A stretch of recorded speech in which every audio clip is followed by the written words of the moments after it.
Jacket back part, front part, hands cut చేసుకున్నాం కదా. ఇప్పుడు షేప్ బెల్ట్ కట్ చేద్దాము.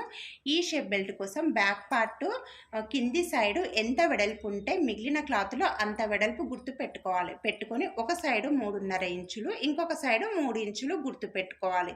ఇప్పుడు ఈ 3.5 ఇంచులు ఫ్రంట్ పార్ట్ ఉక్సు కాజా సైడు వస్తుంది. ఇప్పుడు ఈ 3.5 ఇంచుల నుంచి 4 ఇంచులకి ఇలా అడ్డంగా ఒక మార్కు పెట్టాలి.